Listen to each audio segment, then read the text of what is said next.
வணக்கம். Multiple myeloma treatment எடுத்துக்கிட்டு எல்லாம் ஓகே ஆயிடுச்சுன்னு நாம நிம்மதியா இருக்கும்போது ஒருவேளை இந்த நோய் திரும்பவும் வந்துருமோன்னு ஒரு பயம் மனசுல இருந்துட்டே இருக்கும் இல்லையா? சரி, அப்படி ஒருவேளை திரும்ப வந்தா என்ன ஆகும்? அதை எப்படி ஃபேஸ் பண்றது? வாங்க, இதுக்கான பதில்களை தான் நாம இப்போ ஒன்னொன்னா பார்க்க போறோம். இது பத்தின ஒரு தெளிவான புரிதலுக்குள்ள போகலாம். ட்ரீட்மெண்ட்டுக்கு அப்புறம் நம்ம லைஃப் நார்மலுக்கு திரும்புற மாதிரி தான் தெரியும். ஆனா உங்க உடல்நிலையை தொடர்ந்து கண்காணிச்சுக்கிட்டே இருக்கிறது ரொம்ப ரொம்ப முக்கியம். இது வெறும் ஒரு சேஃப்டி மெஷர் மட்டும் இல்ல, உங்க ஹெல்த்தை உங்க கண்ட்ரோல்ல வச்சுக்க இது ஒரு பெரிய டூல்னே சொல்லலாம். இதுதான் நிறைய பேஷண்ட்ஸ் மற்றும் அவங்க குடும்பத்தினர் மனசுல ஓடிட்டே இருக்கிற ஒரு பெரிய கேள்வி. ஒருவேளை நோய் திரும்ப வந்துட்டா என்ன பண்றது? வாங்க, இந்த கேள்விக்கான பதில ஆழனா பார்க்கலாம். நம்ம முதல் பகுதிக்குள்ள போலாம். சிகிச்சைக்கு பின் மைலோமா ஒரு நிரந்தர துணை. ட்ரீட்மெண்ட் முடிஞ்சாலும் மைலோமாவோட தாக்கம் முழுசா போயிடுன்னு சொல்ல முடியாது. அதனால தான் இதை நம்ம கூடவே இருக்கிற ஒரு துணையா நினைச்சு ஏன் நாம எப்பவும் ஒரு விழிப்போட இருக்கணும்னு இந்த பகுதியில பார்க்க போறோம். ஒரு முக்கியமான விஷயத்த நாம எப்பவும் ஞாபகத்துல வச்சுக்கணும். மல்டிபிள் மைலோமா இருந்தா இன்ஃபெக்ஷன் மாதிரி சில ரிஸ்க் கொஞ்சம் அதிகமாவே இருக்கும். இது பயப்படுறதுக்கு இல்ல, ஆனா நம்ம அன்றாட வாழ்க்கையில இன்னும் கொஞ்சம் ஜாகிரதையா இருக்கணும்னு நமக்கு ஞாபகப்படுத்துற ஒரு விஷயம். சரி, உங்க டாக்டர்ஸ் எப்படி உங்க கண்டிஷனை மானிட்டர் பண்ணுவாங்க? அவங்க ஆரம்பத்துல நோயை கண்டுபிடிக்க என்னென்ன டெஸ்ட் எல்லாம் எடுத்தாங்களோ அதே டெஸ்ட்டுகளை மறுபடியும் செய்வாங்க. இதனால நோயோட சின்ன அறிகுறி திரும்ப வந்தா கூட உடனே கண்டுபிடிச்சிடலாம். ட்ரீட்மெண்ட்டோட எஃபெக்ட் குறையுதா இல்ல ஏதாவது புதுசா சைடு எஃபெக்ட்ஸ் வருதான்னு ரொம்ப க்ளோஸா வாட்ச் பண்ணுவாங்க. நம்ம அடுத்த பகுதிக்கு வந்தாச்சு. டாக்டர்ஸ் பேசும்போது சில சமயம் ரிலாப்ஸ்ட், ரிஃப்ராக்டரின்னு 2 வார்த்தைகளை யூஸ் பண்ணுவாங்க. பார்க்க ஒரே மாதிரி இருந்தாலும் இது ரெண்டுக்கும் அர்த்தம் வேற. அது என்ன, அந்த வித்தியாசம் என்னங்கிறத நம்ம தெளிவா புரிஞ்சுக்கிறது ரொம்ப முக்கியம். நாம ஏத்துக்க வேண்டிய ஒரு உண்மை என்னன்னா, மைலோமா பேஷண்ட்ஸ்ல நிறைய பேருக்கு ஒரு கட்டத்துல நோய் திரும்ப வர்றதுக்கான வாய்ப்பு இருக்கு. இதை கேட்டு நாம மனசு உடைஞ்சு போகக்கூடாது. இது அடுத்த கட்ட சிகிச்சைக்கு நாம மனசளவுலயும் சரி மற்ற விஷயங்கள்லயும் சரி தயாரா இருக்கணும்னு நமக்கு சொல்ற ஒரு சிக்னல்.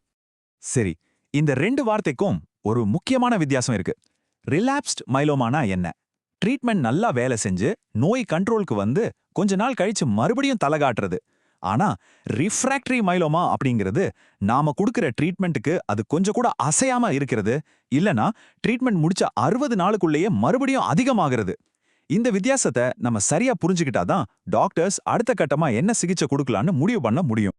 இப்போ அடுத்த பகுதிக்கு போலாம். அறிகுறிகள் என்ன? உங்க உடம்ப கவனிங்க.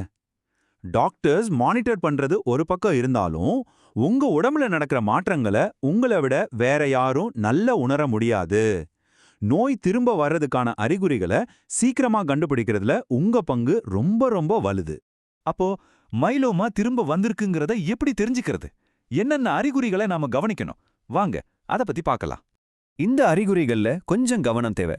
உதாரணத்துக்கு, திடீர்னு ஒரு இடத்துல தாங்க முடியாத வலி, இல்லனா காரணமே இல்லாம வீக்கம், விடாம காய்ச்சல் அடிக்கிறது. இது மட்டும் இல்ல, உங்களுக்கு இது ஏதோ வித்தியாசமா இருக்கேன்னு தோன்ற எந்த ஒரு மாற்றமா இருந்தாலும் அது ஒரு வார்னிங் சிக்னலா இருக்கலாம். அதனால அதை சாதாரணமா விட்டுறாதீங்க. இங்க சொல்ல வர்ற மெசேஜே ரொம்ப சிம்பிள் அண்ட் கிளியர். உங்க உடம்புல திடீர்னு ஏதாவது மாற்றம் தெரிஞ்சா 1 நிமிஷம் கூட யோசிக்காதீங்க. உடனே உங்க டாக்டருக்கு கால் பண்ணுங்க. எவ்வளோ சீக்கிரம் கண்டுபிடிக்கிறோமோ அவ்வளோ தூரம் ட்ரீட்மெண்ட்டோட சக்சஸ் ரேட் அதிகமாகும். அடுத்த பகுதிக்கு வந்தாச்சு. உங்களுக்கான சிகிச்சை தேர்வுகள். நோய் திரும்ப வந்துருச்சுங்கிறது நம்ம பயணத்தோட முடிவு கிடையாது. நல்ல வேளையா, இன்னைக்கு அதை சமாளிக்க நிறைய விதமான ட்ரீட்மெண்ட் ஆப்ஷன்ஸ் இருக்கு. அது என்னன்னு இப்ப பார்க்கலாம். நாம் ஒன்னு புரிஞ்சுக்கணும். ஒவ்வொரு தடவையும் மைலோமா திரும்ப வரும்போது அது முன்ன இருந்ததை விட இன்னும் கொஞ்சம் அக்ரெசிவா இருக்க வாய்ப்பு இருக்கு. இதனால தான் போன தடவை வேலை செஞ்ச அதே ட்ரீட்மெண்ட் இந்த தடவை வேலை செய்யாம போகலாம். அதனால டாக்டர்ஸ் வேற இன்னும் பவர்ஃபுல்லான சிகிச்சை முறைகளை யோசிக்க வேண்டியிருக்கும். இப்போ இந்த டேபிள்ல இருக்கிற மெடிக்கல் பெயர்களை எல்லாம் பாட்டு நீங்க குழப்பிக்க வேண்டாம். நாம தெரிஞ்சுக்க வேண்டிய சிம்பிளான விஷயம் என்னன்னா, இன்னைக்கு ஏகப்பட்ட சிகிச்சை முறைகள் இருக்குங்கிறது தான். சில மருந்துகள் நேரடியா கேன்சர் செல்களை அட்டாக் பண்ணும்.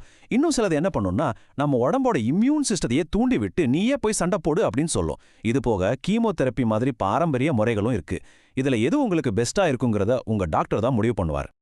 இங்க இருக்கிற முக்கியமான மெசேஜ் இதுதான். மைலோமா ட்ரீட்மெண்ட்டை பொறுத்த வரைக்கும் ஒன் சைஸ் ஃபிட்ஸ் ஆல் அப்படிங்கிற கான்செப்டே கிடையாது.